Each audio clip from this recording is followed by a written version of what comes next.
What is going on, family? So, I don't even know what I'm doing, man. Sorry, guys. I'm really disorganized like crazy right now. We still got motion, no worries. We are on day 138 with Jesus, 138 to freedom. You know what's so crazy is, give me 1 second. I want to read something. It's not about quote. So, I wanted to read something out of this book that me and my wife are going over with right now. We're on day 26 in this one. Of course, it's another 366 days devotion for couples, basically. You know what I'm saying? It's got different things in here. So I'm gonna read something out of this one today. On the 26th, of course. It says the open arms of God, right? See it right there. Boom, open arms of God. Okay. It says, so he got up and went to his father, but while he was still a long way off, his father saw him and was filled with compassion for him. He ran to his son, threw his arms around him and kissed him. Luke 15:20. Are you still a long way off from your Father God today? Perhaps pain and struggle have damaged your trust in his love. The pull of money or success has captured your focus. The Bible and church feel less fulfilling than other activities you enjoy. You're losing the battle against temptation, so you quit trying to obey the Lord. For whatever reason, your heart and mind are far from God. This one really hit me big time because people that's been tuning in, as you guys know, there was an incident where last year where I literally lost $20,000 through a Ponzi scheme, and unfortunately, through that $20,000, it's like it wasn't so much about the money, you know. It wasn't so much that it hurt the money. Of course, yes, money is a good bit of money, you know, but like I'll get it again. I got it once, I get it again. Not that big of a deal there. The big deal was the fact of having to understand, where did I go wrong? How did this happen when I know what I was going to do out of the kindness of my heart when it came to these things, right? So that really troubled me for a while, to where it pushed me, I want to say, all honesty, man, it pushed me not away from God, but it distanced me from God, because I wasn't blaming him. I just could have swore I felt as if he was with me through these choices I was making, you know?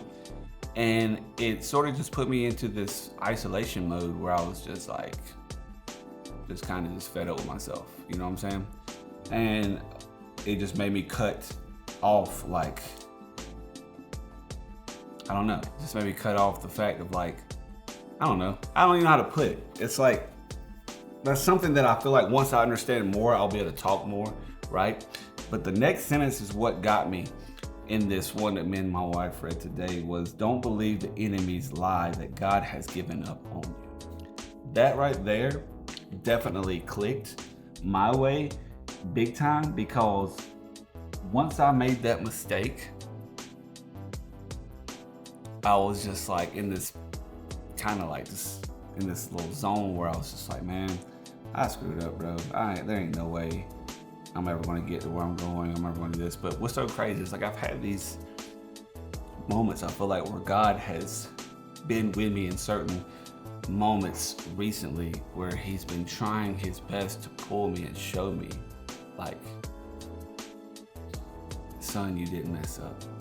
I get you probably are filling your head with it. I get you're probably filling your heart with it, but you didn't mess up. It's all good, and it's going to be all good. And all those things you've seen that you were going to do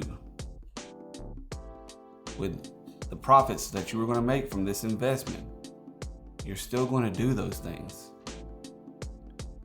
But we're going to do them on my time. So I need you to be obedient, and I need you to show me your obedience. It's always leading back to obedience, and it's always going to lead back to that. And that's the thing. And my thing that I also wanted to mention is, like, always keep your cup full.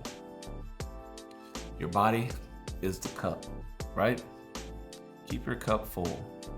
Keep God filled, or keep God in your cup to the brim.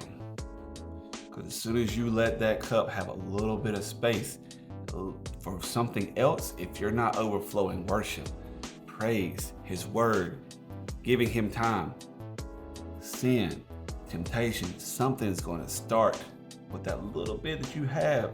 Something's going to overflow into it. And then once that happens, it gets bigger and bigger and bigger and bigger. And next thing you know, your 80% filled cup with your 80% cup filled with God is now 20% of sin and temptation. And now it's 22. Now it's 23. Now it's 25.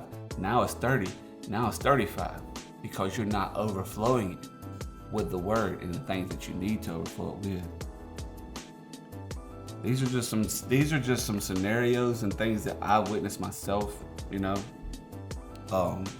and things that I feel like I need to say, just because I've witnessed it and I've realized it. If you don't keep your cup full with His word and worshiping, something else will slip off into that cup, and you're not gonna like it, or you're gonna enjoy it for a little while, but then you're gonna wonder, where'd God go? Or are you gonna take a sip from that cup and it's just toxic? Don't allow it, but also don't allow this right here, your mind, to create something that's false. And that is allowing it to create the false opinions or false facts, or whatever you want to call it, just false information that God has abandoned you. Because of your flaws and your temptations, He's abandoned you. That's not true. And don't allow it to be something that you believe. So you already know. I appreciate you guys tuning in. For anyone that sees this, I love you, and I hope you have a blessed day. And I hope whatever it is that you're dealing with that made you possibly stumble across this video, I hope it all fades, and that your life is just filled with nothing but abundance and happiness and just endless smiles. So you guys already know, it's peace, it's love, it's happiness, big faith.